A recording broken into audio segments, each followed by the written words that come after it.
ஹாய்ப்பா, எல்லாம் என்ன பண்ணிட்டு இருக்கிறீங்க? எல்லாம் சமைச்சிட்டிங்களா? சாப்பிட்டீங்களா? சாப்பிட்ருந்தா கமெண்ட்டில் சொல்லுங்கள். வாங்க இன்னைக்கு அம்மா வீட்டில் என்ன சாப்பாடுன்னு பார்க்கலாம். பாருங்க, சூடாக சாப்பாடு தயாராக இருக்கிறது.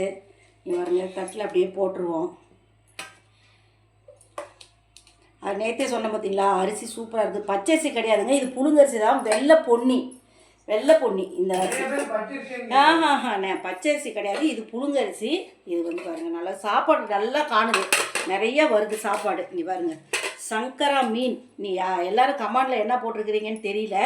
பாருங்கள், சங்கரா மீன் இதை பாருங்கள், அப்படியே தூக்கி தட்டில் போட்டுடலாம். மீனை எப்படி இருக்குது குழம்பு, நாங்கள் சாப்பிட்டு பார்த்துட்டு உங்களுக்கு சொல்கிறோம் குழம்பு எப்படி இருக்குதுன்னு. டேஸ்ட்டு வந்து குழம்பு பார்க்கும்போது அப்படியே தேன் மாதிரி இருக்குங்க, அருமையாக இருக்குது குழம்பு. பாருங்கள், அப்படியே மாங்காய்லாம் போட்டிருக்கீங்களாங்கம்மா? மாங்காய், கத்திரிக்காய் நான் ஏற்கனவே சொல்லிட்டேன். இங்கே பாருங்கள், கத்திரிக்காய் போட்டிருக்கேன் பாருங்கள், மாங்காய் போட்டிருக்கு. மீன் குழம்புனாலே மாங்காய் தான்ப்பா, சூப்பராக இருக்கும். இந்த பாருங்கள், போட்டாச்சு, குழம்பு ஊற்றியாச்சு. இங்கே பாருங்கள், நெத்திலி மீன். இது நெத்திலி கருவாடு இல்லை, நெத்திலி மீன் வறுத்து வச்சுருக்கு பாருங்கள். எங்கள் மருமக வறுத்து எடுத்துகிட்டு வந்து சூப்பராக இருக்குது பாருங்கள். அப்படியே மீன் வந்து இப்படி சிக்கன் பக்கடா மாதிரி தான். சின்ன பிள்ளைங்க முதல் கொண்டு எல்லா குழந்தைங்க முதல் கொண்டு நல்லா முள்ளுகள் எதுவுமே இருக்காது, சூப்பராக இருக்குது. இந்த மாதிரி உங்களுக்கு பிடிச்சிருந்தா வறுத்து நீங்கள் சாப்பிட்டு பார்த்துட்டு என்னன்னு சொல்லுங்கள் கமெண்டில். எப்பயும் போல் அம்மா வீட்டில் ரசம்.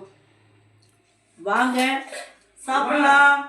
இன்னைக்கு வந்து மேல இருக்குன்னு சொல்றீங்க, அப்புறம் மருமகளுக்கு எனக்கு மட்டும் சாப்பாடு அப்படிங்கிறீங்க. ஒன்னாக சாப்பாடா கேட்கறாங்க. அப்படியே கேட்குறீங்களா? எங்கள் மகன் இருந்தாருன்னா நான் வந்து குழம்பு ரசம் பொரியல் எல்லாம் வச்சு கொடுத்துருவேன்.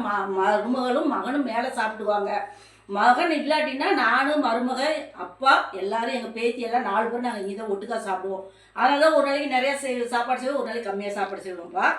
வாங்க சாப்பிட்லாம். இன்னைக்கு பிறந்த நாள் திருமண நாள் உள்ளவங்களுக்கு வாழ்த்து தெரிவிச்சுக்கிறேன். பாய்.